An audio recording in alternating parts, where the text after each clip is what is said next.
पैसा एक ऐसी चीज जिसे भिखारी से लेकर बिलियनर तक हर कोई इसे पाना चाहता है। ये सिर्फ कागज का टुकड़ा नहीं पर अपने आप में ही एक नशा है। पैसा एक ऐसी भाषा है जिसे पीएचडी करे क्लार्क से लेकर अनपढ़ एमएलए तक सब जानते हैं। ये पैसा ही तो है जिसने जंगलों में रहने वाले इंसान को इन बादलों को छूती इमारतों से लेकर हवा से भी तेज दौड़ने वाली गाड़ियों में बिठाया। पैसा एक ऐसा कागज का टुकड़ा जिसकी खुद में कोई औकात नहीं पर ये आपको दूसरी चीजों की कीमत बताता है। अब सवाल ये है कि पैसे में आखिर इतनी ताकत आई कहां से? चलो थोड़ा डिटेल में समझते हैं। आज से हजारों साल पहले इंसान लेन देन के लिए बार्टर सिस्टम का यूज करता था, जहां एक चीज खरीदने के लिए आपको कोई दूसरी चीज देनी पड़ती थी। यानी किसी के पास चावल है और उसे शुगर चाहिए तो उसे एक ऐसे इंसान को खोजना होगा जो शुगर बेचना चाहता हो और साथ ही उसे चावल की जरूरत हो। ऐसी कई प्रॉब्लम्स की वजह से लोगों ने कुछ अलग सोचा और शुरुआत हुई कमोडिटी की। इंसान ने उस हर एक चीज को पैसा बना दिया जो सबके काम आता था और लोग पशु, अनाज, टोबैको और अल्कोहल के जरिए व्यापार करने लगे। बट इसमें भी एक दिक्कत थी।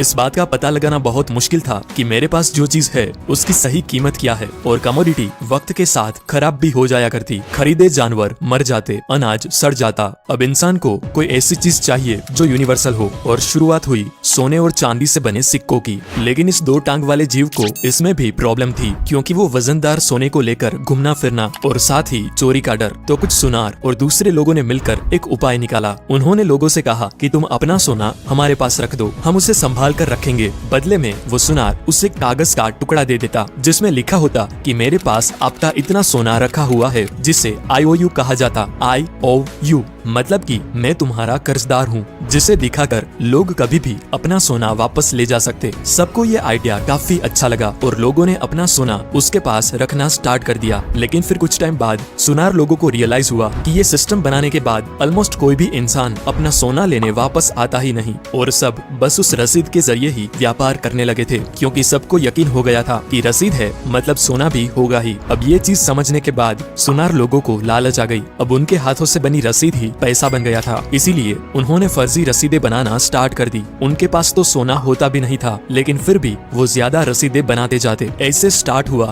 दुनिया का सबसे बड़ा लीगल स्कैम जो आज भी चल रहा है। वो सोना संभाल के रखने की दुकान दुनिया की पहली बैंक थी और वो रसीद दुनिया की पहली करेंसी माने नोट। अगर मैं आपसे पूछूं कि एक बैंक कैसे काम करता है तो आप कहोगे कि हम जो पैसे बैंक में डिपॉजिट करते हैं उसी से बैंक दूसरों को लोन देता है और उस पे कुछ इंटरेस्ट चार्ज करके बैंक प्रॉफिट कमाता है। Simple, right? अब इस एक्सप्लेनेशन के हिसाब से बैंक की ऑपरेशन कुछ ऐसे होगी जैसे कल सुबह आप 1000 रुपए डिपॉजिट करने के लिए बैंक पे गए, आपने 2 500 के नोट बैंक में जमा करवाए। उसके बाद बैंक क्या करेगी, वो अपने रूल के हिसाब से 10% कैश रिजर्व रखेगी और बाकी के 900 रुपए किसी और को लोन पे दे देगी। और अगर ये बैंक उस लोन वाले इंसान से ईयरली 12% इंटरेस्ट चार्ज करती है और आपको ईयरली 4% इंटरेस्ट देती है, तो बीच का जो 8% बचा वो हुआ उनका मुनाफा, राइट? इसी बेसिक प्रिंसिपल पे दुनिया के सारे कमर्शियल बैंक्स ऑपरेट करते हैं। लेकिन बैंक्स बस ऐसे ही पैसा नहीं कमाते, इसके पीछे एक बहुत बड़ी गेम छुपी है जो मैक्सिमम लोगों को नहीं पता। और वो गेम ये है कि बैंक्स आपके 1000 रुपए की डिपॉजिट को आराम से 10,000 रुपए बना के उससे बिजनेस कर सकती है। और वो कैसे होता है चलो समझते हैं। मानो आप 1000 रुपए बैंक में जाके डिपॉजिट करते हो,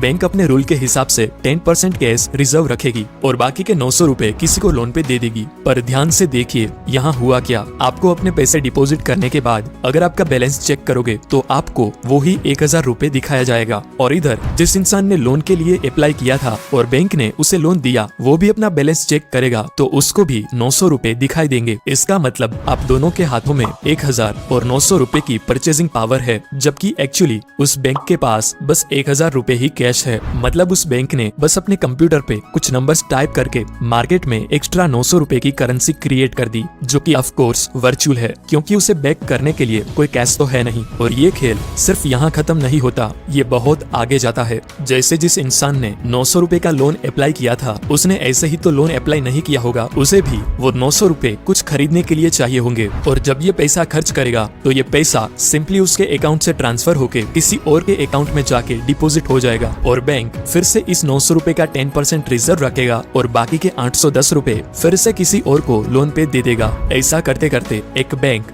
बस 1000 रुपए के कैश डिपॉजिट को 10,000 रुपए तक वर्चुअल करेंसी में कन्वर्ट करके बिजनेस करती है। आपको लगता है कि बैंक में आपके पैसे सेफ है, जिसे आप जब चाहें जाके निकाल सकते हो, बट ये एकदम सच नहीं है। अगर सिर्फ 20 से 30% लोग भी एक साथ पैसा निकालने जाए तो बैंक आपको आपके पूरे पैसे वापस नहीं कर पाएगा, क्योंकि उनके पास आपके सारे पैसे होते ही नहीं। फ्रैक्शनल रिजर्व सिस्टम की वजह से वो सिर्फ प्रोबेबिलिटी पे चलती है। फॉर एग्जाम्पल, अगर आप इस दुनिया के सारे बैंक अकाउंट के बैंक बैलेंस को ऐड करें और वो 100 रुपए होते हैं, तो उसमें से 10 रुपए से भी कम एक्चुअल कैश में अवेलेबल है। बाकी के 90% से भी ज्यादा बस वर्चुअल डिजिट है, जिसे बस आप अपने मोबाइल या कंप्यूटर स्क्रीन पे देख सकते हो। बॉस, पैसों की इस मायाजाल को जानबूझ के कॉम्प्लिकेटेड बनाया गया है ताकि एक आम इंसान इसे इजीली समझ ना पाए और वो इस सिस्टम में ही फंसा रहे। लोगों को लगता है कि करेंसी और मनी एक ही चीज है, लेकिन ऐसा है नहीं। करेंसी एक मीडियम ऑफ एक्सचेंज है, जबकि मनी खुद वैल्यूएबल एसेट है। आपके घर में पड़ा 1000 के नोटों का बंडल रातों रात कागज हो जाएगा अगर गवर्नमेंट उसे नामंजूर कर दे, क्योंकि वो करेंसी है। लेकिन आपके घर में पड़ा सोने का सिक्का, चाहे दुनिया की कोई भी गवर्नमेंट कुछ भी बोल दे, उसकी वैल्यू उतनी ही रहेगी जितनी वो है।